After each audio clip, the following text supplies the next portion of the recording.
My name is Danielle Wyckoff. Lori Faulkner. Bill Fisher. Katie Moore. John McDonald. Phil Renato. Susan Bonner. Margaret Vega. Deborah Rockman. Darlene Kaczmarczyk. Julie Brode. I'm Stephen Halko, and I am an artist. Artist. Designer. I'm an artist. A character designer and visual artist. Designer. Artist. Artist. I make stuff. Printmaking, drawing, installation, video, sculpture, performance. Wool boucle and silk chiffon. Various polyurethane, bit of nylon every once in a while, acrylonitrile butadiene, styrene, polylactic acid, high density polyethylene, acrylic, polycarbonate, silicone, polymeric material. I think that's it. Generally work in oils and watercolor. And if I'm working in watercolors, I get sick of them and I want to work in oils, and I can't wait to work in oils, and I work in oils. And I think, you really love watercolor. My favorite media to work in is really people. My job is to make things that will move them to some sort of action, and so they really are my canvas, and whatever media I use is just a tool. Graphite, colored pencil, mylar, paper, even the work I do with rocks. I think it all falls under the rubric of drawing. Past 2 summers, I've been going swimming in Lake Michigan. With swimming, there's something very graceful about it, but then it's also a struggle. And I'm very interested in the way that certain actions can have that push-pull. This feels to me like it's paper, like I'm able to do exactly what I want it to do. I love being able to zoom in and get closer in on this big burly man. If he's a little bit too scary to me, I go back out. Drawing to me is really immediate. If I use pencil, it takes too long. Oil.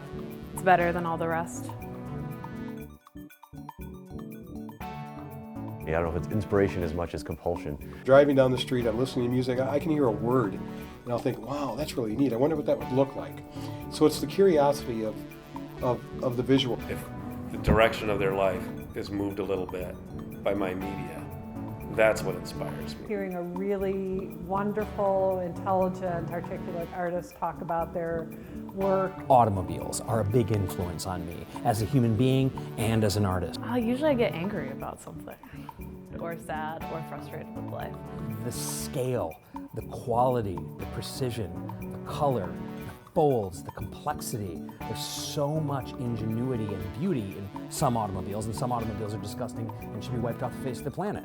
But cars are this amazing art form that isn't generally appreciated as such. Without sounding like I'm pandering to students, I think students are very inspirational because they're coming to the field with really new eyes, fresh eyes, and they will sometimes see things that years of looking at the same object, the same art object, has not revealed to me. The closer we get to graduation date, the more the panic sets in. And I'm feeling that right along with them, because I want every one of them to walk out of here and succeed and have a career. That's what they came here for. I feel that pressure. So that's probably what inspires me is I want to have shared success with them. I feel like I'm invested in every one of these students. I think I stay creative by continuing to create. I have no problem coming up with new ideas. Now, are those ideas good ideas? Is this the best thing I could be doing? No. I mean, I definitely have stinkers, that go through my workflow, but I think that continually making new work means that every once in a while I'm going to do something that's fairly meaningful. A lot of HuffPo articles. Really waking up the next day.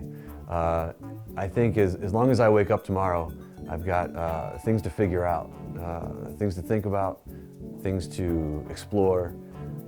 There are still things that I don't know, and as long as there are things that I don't know, I still have a reason to keep searching. How do you not be creative is really more the question.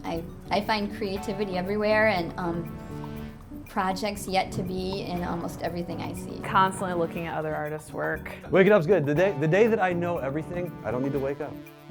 Getting away from the art and design world as often as possible. Otherwise, we become extremely self-referential, A fortunate circumstance is being at Kendall. So being surrounded by art on a regular basis, constant activity and striving, learning, trying to improve oneself is infectious, right? Something that I never want to stop, have never been able to stop doing. It gets you. That's the interesting thing. I have 2 pieces now, and I had shoulder surgery, so I'll be able to work on them. I'll walk by my studio, I never close my door, and I'll look in my studio and it'll start to bother me. Empty canvases drive me crazy. White paper drives me crazy, and I'll think, okay. Then it gets to the point where you're forced to go in and do something to it so it doesn't. There's the deadline, really. I have a fair amount of energy, surplus energy in general. I'm highly caffeinated, I'm highly motivated by a variety of factors, but mostly I wouldn't say I have energy so much as I have habit. I have lots of things that I do on a regular basis that keep me to some extent in the zone of thinking of new things and slowly transcribing those ideas into form. It's not about energy, it's just having the time. My students are a big part of my energy, working with others to kind of hash out ideas. I think that's a lot of coffee, which counteracts the idea of trying to have a very straight hand, but definitely coffee. Coffee. I do love dark roast, even though I think that's faux pas now in the coffee culture. What's wrong with dark roast?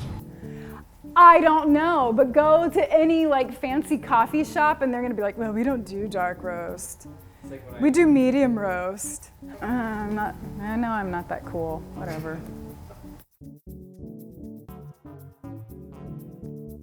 Looking at what is happening on the garment that's in front of me or the sketch that's in front of me is my motivation, and I like to see things completed.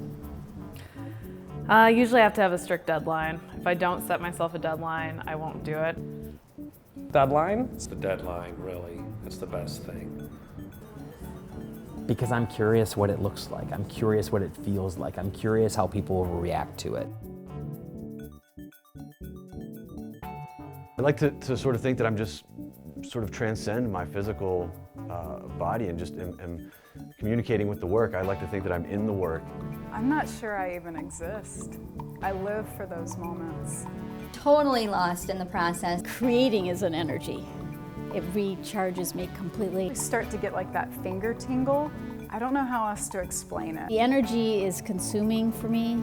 I go to bed and close my eyes and I can see images of my paintings, so you're continually thinking about what you're doing. When I'm in that zone and I'm making something awesome, it's amazing. That's why we do it. I just love it. So. Pretty miserable most of the time. Apparently I'm not, an artistic genius because it's a very painful process for me. There's a lot of failure along the way to get to results that I feel are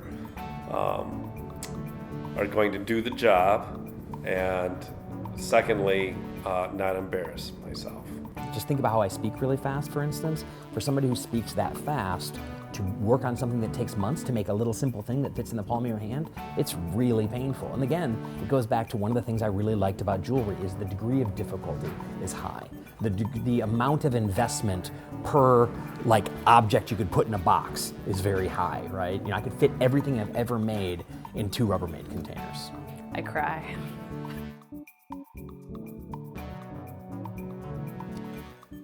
No! God, no. No.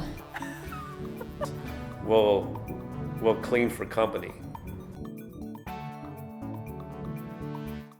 Every person who's created something has really just offered their solution to some kind of a question about who they were or who they are and what they thought about their world when they were here. And so being able to be involved with the process of mentoring students to help them be able to do that and facilitate their vision is one of the greatest things that I've ever done. It sounded a little arrogant. It's one of the greatest things I've ever done, I should have said. It's one of the greatest feelings I've ever had, but. I didn't realize how much the students were going to affect me. I wanted to reach them, but really I found that they reach me. Being around creative people day after day, being inspired and goaded by them sometimes. Almost every part of it, except for the meetings, has been a joy. So years ago, I was talking to one of my kind of senior colleagues that teaches at another school, and talking about how I wanted to sell more work. I wanted to be more actively engaged in the gallery scene. And while she wasn't necessarily trying to discourage me from doing that, she didn't believe that our primary purpose as at least fine arts faculty, to the extent that that's what I am, was to represent ourselves commercially, but to add value and knowledge to the field. So the primary purpose of the work was to make breakthroughs and use those breakthroughs to help us teach better.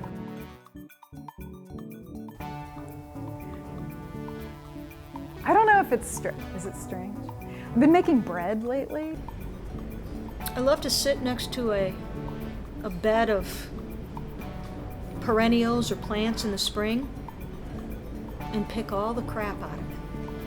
All the little helicopters that fell all winter and all the dead brown leaves and I will sit there in one spot for an hour and have this little tiny pile of crud. In the morning I feed my 2 cats wet cat food, but my goal is like when I pop open that can for there to be 7 cats just meow meow.